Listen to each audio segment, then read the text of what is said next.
नमस्कार साथियों, मैं आनंद प्रकाश पांडे इन मिश्रा क्लासेस में आप सभी का स्वागत करता हूं। आज हम लोग का टॉपिक है संधारित्र की संचित ऊर्जा। आज हम लोग अध्ययन करेंगे एनर्जी ऑफ कैपेसिटर के बारे में। इसके बारे में आज हम लोग अध्ययन करेंगे। इससे पहले आप सभी लोग जितने भी चैनल पे नए हों, चैनल को सब्सक्राइब न किए हों तो वो लोग चैनल को सब्सक्राइब कर लें, बेल आइकन को जरूर दबा लें, जिससे कि आगे आने वाले वीडियो आप लोगों तक पहुंचती रहे। तो आइए हम लोग अध्ययन करते हैं संधारित्र की संचित ऊर्जा। संधारित्र की संचित ऊर्जा के आज हम लोग संपूर्ण अध्ययन करेंगे। संधारित्र की संचित ऊर्जा क्या होती है, इसको हम कैसे निकालते हैं, कैसे हम इसको आइए देखते हैं। तो देखिए इसमें दिया क्या है कि किसी संधारित्र को आवेश देने, कोई संधारित्र है उसको जब हम आवेश देने में किया गया कार्य ऊर्जा के रूप में संचित होता है। मैं आपको बताया था कि कोई भी जब संधारित्र होता है, कोई भी दो प्लेट होती हैं, जब भी उस पर एक प्लेट से दूसरे प्लेट पे जब आवेश जब जाता है तो उसमें एक कार्य क्या उत्पन्न होता है, कार्य उत्पन्न होता है। और वही जो कार्य जो उत्पन्न होता है, जो किया गया जो कार्य उत्पन्न होता है, उसी को हम क्या करते हैं, वही कार्य ऊर्जा के रूप में संचित हो जाता है, बदल जाता है, वही कार्य ऊर्जा के रूप में। यही ऊर्जा संधारित्र की संचित ऊर्जा कहलाती है। मेन जो है इस पॉइंट को आप, 3 लाइन को आप ध्यान रखेंगे, इसी को हमें निकालना है। तो आइए देखते हैं कि होता क्या है। जैसे कि मान लीजिए दो प्लेट है, हम बताएं आपको कि संधारित्र हम लोग को पढ़ना है, और संधारित्र में जब भी संधारित्र की बात आए हम लोग क्या करेंगे, दो प्लेट ले लेंगे। दो प्लेट लेते हैं तो जैसे मान लेते हैं कि ये दो प्लेट है और ये दोनों प्लेट क्या है, इस पर कोई चार्ज नहीं है, कोई आवेश नहीं है। तो जब कोई आवेश नहीं है तो इस पर अगर हम देखें तो क्या इसको हम जान सकते हैं, जब कोई आवेश नहीं है तो इस पर कौन सा आवेश है, शून्य आवेश है।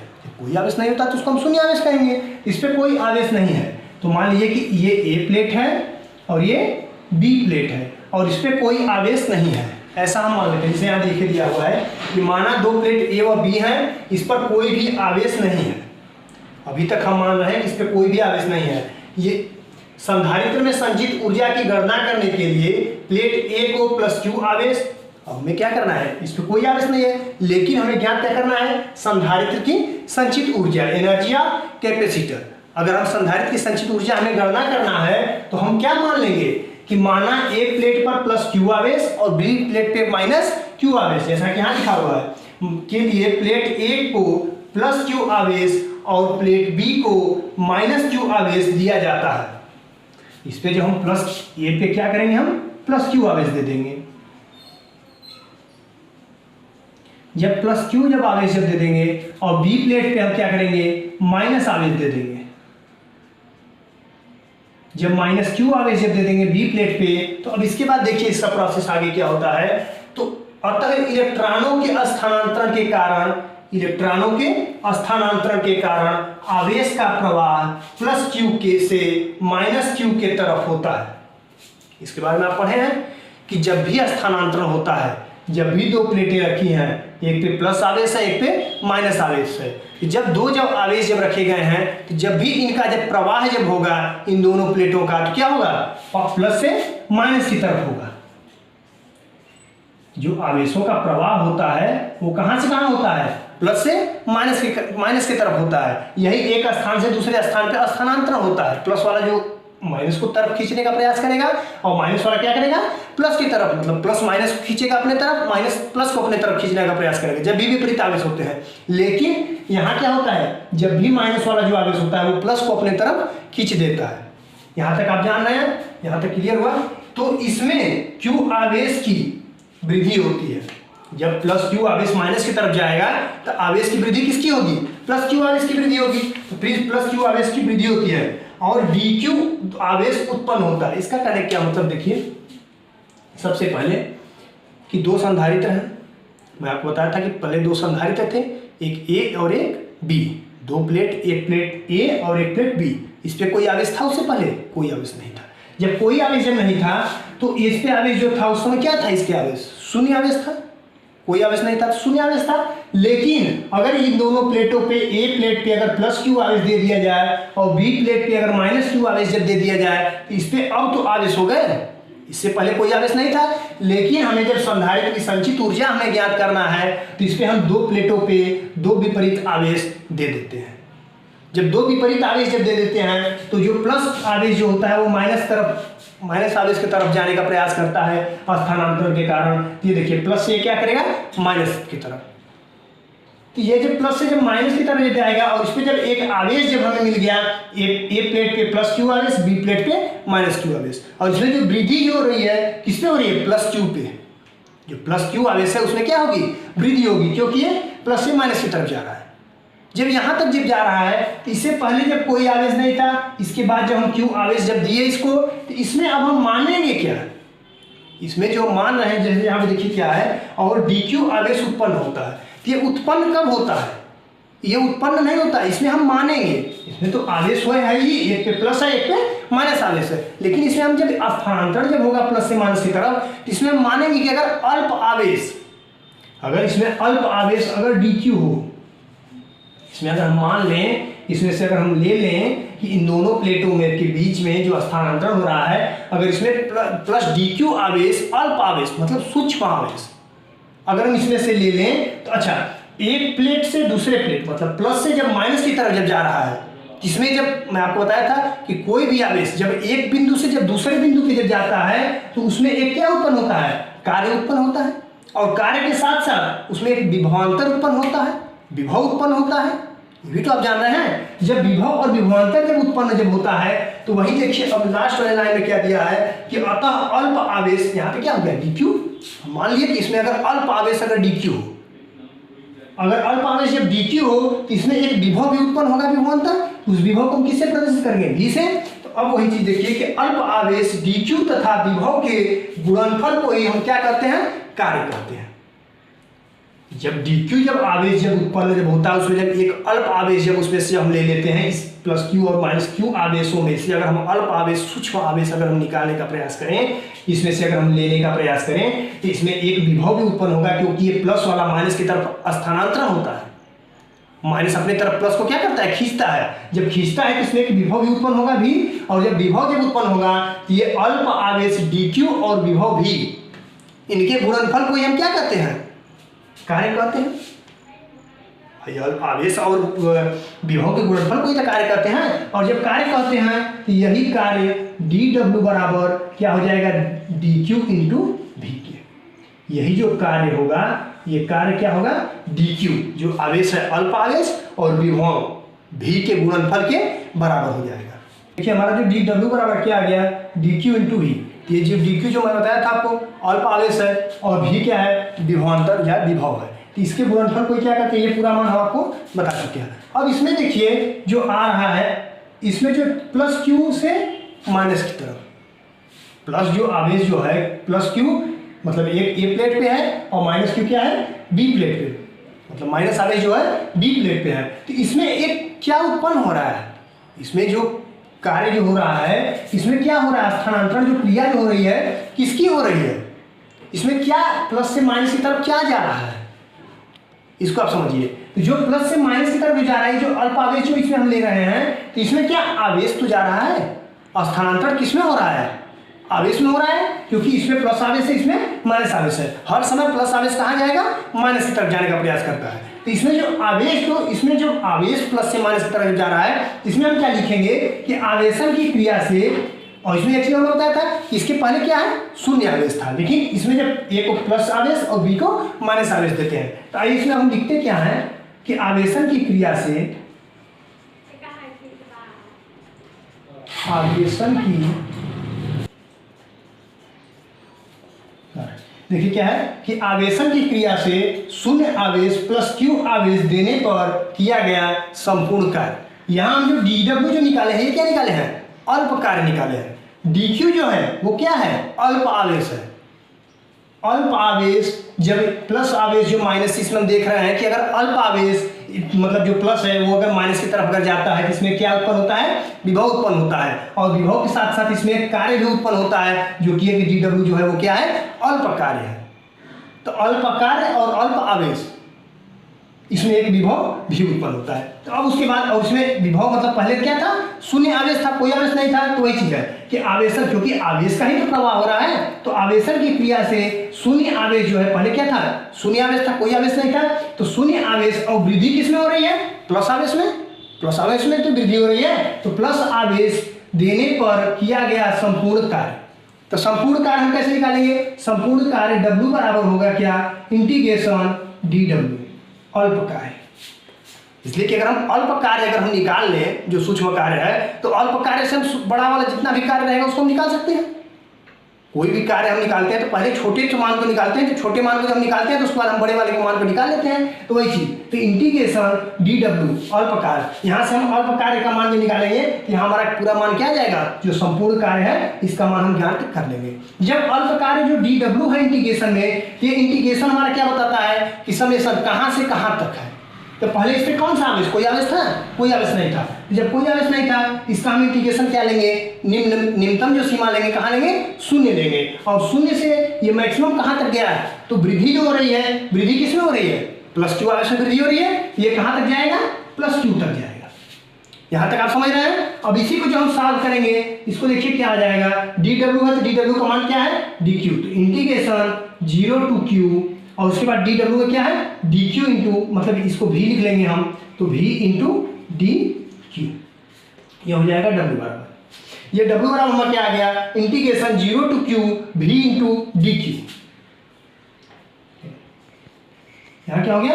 dQ हो गया। अब यहाँ आप जानते हैं कि विभव V जो होता है, विभवांतर जो V बराबर क्या होता है? आवेश अपान संधारित्र C के, धारिता जो होती है C की होती है। विभव जो V बराबर होता है, विभव V बराबर क्या होता है? आवेश अपान धारिता के। इसके पहले वाले वीडियो हम इसको निकाल चुके हैं कि विभव जो V होता है वो आवेश अपान धारिता के होता है। तो आवेश अपान जो धारिता के होता है, तो इसमें अगर हम इस V के मान को अगर हम पुटअप करते हैं, यहाँ मान हमारा क्या आ जाएगा? इंटीग्रेशन 0 to Q, और V बराबर क्या हो जाएगा? 1/C, 1 नहीं है, C है, Q है, तो Q/C इंटू dQ, ये हो गया W बराबर। तो W बराबर हमारा मान आ गया limit 0 to Q, Q/C dQ। इसमें जो देखिए धारिता जो C है, ये C क्या है? कांस्टेंट है, क्योंकि Q और dQ है। इसमें जो धारिता है, धारिता का मान क्या है? कांस्टेंट है। जब कांस्टेंट है, इसका मान क्या करेंगे? हम बाहर ले लेंगे। तो 1/C इंटीग्रेशन 0 to Q, और यहाँ पे क्या हो जाएगा? Q into dQ, Q into dQ। Integration में जो Q इंटू dQ है, इसका मान हम निकालेंगे। तो आपको हम बता दें कि कोई भी मान, जैसे हम x dx का मान मुझे निकालना है, जैसे x dx का मान हमें इंटीग्रेशन में निकालना है, इंटीग्रेशन x dx का मान हमें निकालना है। x dx का जो मान होता है, जो सूत्र होता है, ये होता है x के पावर n+1/n+1। ये आपका सूत्र है, इसको आप याद कर लीजिएगा। इस जब मान जब होता है इंटीग्रेशन x dx बराबर x के पावर n+1/n+1, तो यही जो x है, यहाँ क्या है? हमारा मान q है, और यही जो dq है, यहाँ क्या है? dx था, क्योंकि x के रिस्पेक्ट में हो रहा था, यहाँ dx था, यहाँ क्या है? q है, यहाँ dq है। जब यही मान जब यहाँ रखेंगे हम, तो हमारा मान क्या जाएगा? 1/C, और ये इंटीग्रेशन क्या होगा? इंटीग्रेशन हट जाएगा। तो इंटीग्रेशन हट जाएगा तो q है, तो q की पावर क्या है? मतलब x की पावर n+1 है, तो इसके q की पावर क्या है? q की पावर 1 है। यहाँ क्या हो जाएगा? उसमें q के पावर 1+1/1+1, और लिमिट कहाँ से कहाँ तक है? 0 से लेके q तक। जो लिमिट है 0 से लेके q तक है। इसको जब हम सॉल्व जो हम करेंगे, तो हमारा मान क्या आ जाएगा? W = 1/C, और इसको q के पावर क्या हो जाएगा? 2 हो जाएगा। यहाँ क्या हो जाएगा? q के पावर 2, और q के पावर 2 और अपान 2 हो जाएगा। तो अपान जो 2 होगा, इसको भी हम क्या लेंगे? बाहर ले लेंगे। यहाँ हो जाएगा 2 × C। ये जो 2 है, इस 2 को हम कहाँ ले लेंगे? कोष्ठ से बाहर ले लेंगे। और ये जो हो जाएगा जो q², इसकी लिमिट 0 से लेके q तक। जब 0 से लेके q तक हो जाएगा, ये जब लिमिट जब हम इसमें जब पुटअप करेंगे, तो पहले अपर लिमिट जब पुटअप जब करेंगे, तो q में जब q का मान पुटअप करेंगे, तो वही मान आएगा q², और 0 जब पुटअप करेंगे तो मान आ जाएगा 0। यहाँ हो जाएगा W = 1/2C, और उसके बाद जब q का स्क्वायर करेंगे, यहाँ हो जाएगा q² - 0। एक बार जब q को जब पुटअप करेंगे तो q का स्क्वायर, और एक बार जब 0 को जब पुटअप करेंगे तो 0 हो जाएगा। यहाँ से जब ये मान आ जाएगा, तो 0 का कोई मतलब नहीं होता है। यहाँ जो हमारा जो मान आया वो क्या आया? W = 1/2C और q²। तो हमारा जो कार्य जो आया W = 1/2C q², इतना हमारा आया कार्य।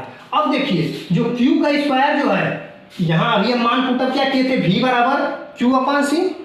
अभी हम जो मान पुटअप किए थे V बराबर Q अपान C हम पुटअप यहाँ पे किए थे, लेकिन अब जो Q का स्क्वायर आ गया, अब हम Q के जगह पे क्या मान पुटअप कर देंगे, तो Q बराबर यहाँ क्या हो जाएगा V इंटू C के।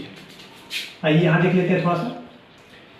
तो जब Q बराबर V इंटू C के हो जाएगा, यही मान जब यहाँ जाएगा तो क्या हो जाएगा, W equal to 1/2C into, अब देखिए Q का स्क्वायर है और यहाँ क्या है V इंटू C, तो V का स्क्वायर इंटू C का स्क्वायर, यहाँ क्या हो जाएगा V का स्क्वायर इंटू C का स्क्वायर हो जाएगा।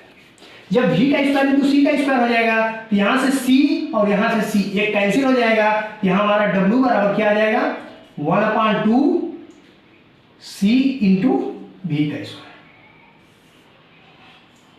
यहाँ जो हमारा जो कार्य जो निकल करके आया W बराबर 1/2C V का स्क्वायर, ये हमारा कार्य निकल करके आ गया। तो अब देखिए जो मेरा जो कार्य जो हमारा जो निकल करके आया है, और इसको आप पढ़िए, किसी संधारित्र को आवेश देने पर, ये संधारित्र था, इसको जब हम आवेश दिए तो आवेश देने में किया गया कार्य ऊर्जा के रूप में संचित होता है।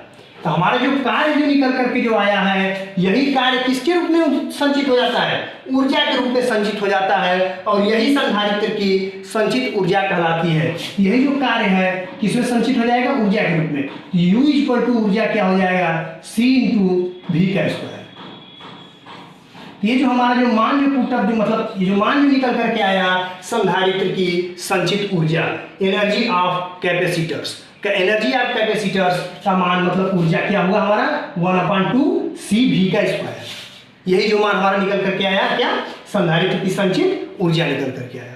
तो हमें यहाँ ज्ञात क्या किए हम कि जब भी कोई दो प्लेट होती है, पहले तो कोई आवेश नहीं होता है दोनों प्लेटों पे, संधारित्र की संचित ऊर्जा हमें ज्ञात करने के लिए एक बार पुनः आप समझ लीजिए पूरी चीज़ों को। संधारित्र की संचित ऊर्जा ज्ञात के लिए पहले कोई प्लेट होती है, दो प्लेटें, उस पर कोई आवेश नहीं होता है, उस पर शून्य आवेश होता है, और शून्य आवेश के बाद जब एक प्लेट पे हम +Q आवेश देते हैं और एक दूसरे प्लेट पे -Q आवेश जब देते हैं, और प्लस आवेश जो है माइनस की तरफ स्थानांतरण होने का प्रयास करता है, हर समय प्लस माइनस अपनी तरफ खींचने का प्रयास करता है, तो प्लस वाला कहाँ जाने का प्रयास करता है, माइनस की तरफ। और इसमें जो अल्प आवेश जब अगर dq अगर हम मान लें, इसमें से आवेश का ही तो प्रवाह हो रहा है, जब आवेश का प्रवाह जब हो रहा है तो उसमें से हम एक अल्प सूक्ष्म अगर आवेश अगर हम निकालने का प्रयास करें, लेने का प्रयास करें, तो उसमें से जब अल्प आवेश जब हम लेंगे और एक बिंदु से जब दूसरे बिंदु पे जब जाता है, तो इसमें एक विभव और कार्य उत्पन्न होता है, एक विभवांतर भी उत्पन्न होता है, और एक बिंदु से दूसरे बिंदु पे जो आवेश जाता है उस पर हम एक कार्य उत्पन्न होता है। तो वही कार्य dw, अल्प आवेश लिए हैं तो अल्प आवेश पे अल्प कार्य उत्पन्न होगा।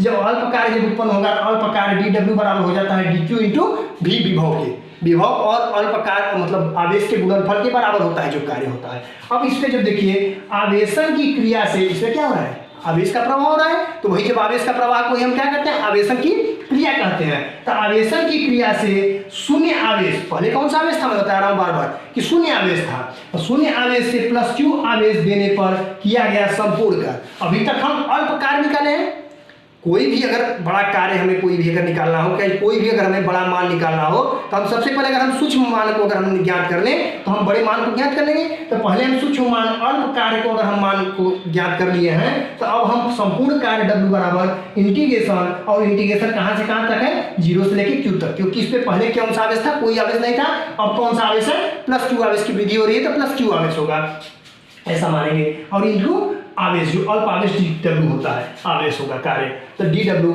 अब इसके बाद इसी को जब हम मान जब लिमिट जब रख करके और इसमें जब फार्मूला और एक फार्मूला और जान लीजिए कि इंटीग्रेशन dq मतलब इंटीग्रेशन q इंटू dq यहाँ है, तो इंटीग्रेशन x dx इसका जो सूत्र होता है वो होता है x की पावर n+1 अपान n+1, ये सूत्र होता है, इसको आप याद कर लीजिएगा।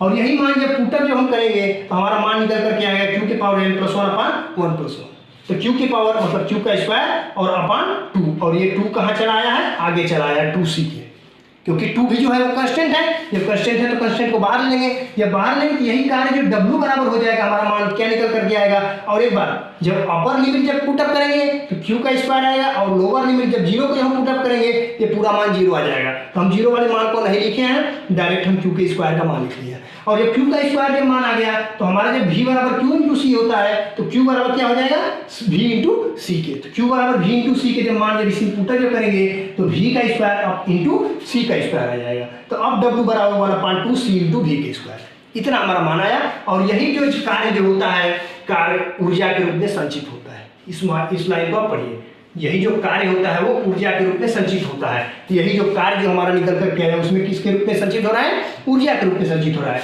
तो ऊर्जा U बराबर क्या हो गया, 1/2 C × V का स्क्वायर। यही हमारा जो मान आया संधारित्र की संचित ऊर्जा। एक बार आप लोग पूरा स्क्रीनशॉट इसको ले लीजिए। आप जो ये परिभाषा हम लिखे हैं, जो मान आपका जो चीज़ वहाँ हम समझाए हैं उसी चीज़ को हम यहाँ लिख दिया है।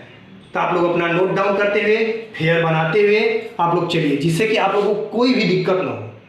और अभी भी किसी भी पॉइंट आपको समझने में दिक्कत हो रही हो, कोई पॉइंट समझ में ना आता हो, तो आप कमेंट बॉक्स में कमेंट करिए, आप हमें बताइए, हम उसको आपको दूसरे वीडियो में, अगले वीडियो में जो भी बनाएंगे हम उसमें आपको वो चीज़ें बातें आपको समझाने का प्रयास कर देंगे। अब मैं समझ रहा हूँ कि आप लोगों को जो भी वीडियो हम आज बनाए हैं वो बहुत अच्छा लगा होगा।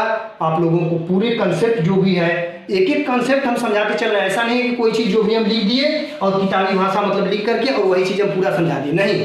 एक एक कंसेप्ट, कहाँ से कंसेप्ट आ रहा है, क्या चीज़ें हो रहा है, ये आवेश कहाँ से कहाँ जा रहा है, कैसे हो रहा है, हर एक बात एक एक चीज़ हम समझाते चल रहे हैं। तो अगर आप लोगों को अगर समझ में आया हो तो आप लोग वीडियो को लाइक कर दें। जितने लोग चैनल पे नए हों वो मतलब चैनल को सब्सक्राइब कर लें। इसी के साथ धन्यवाद।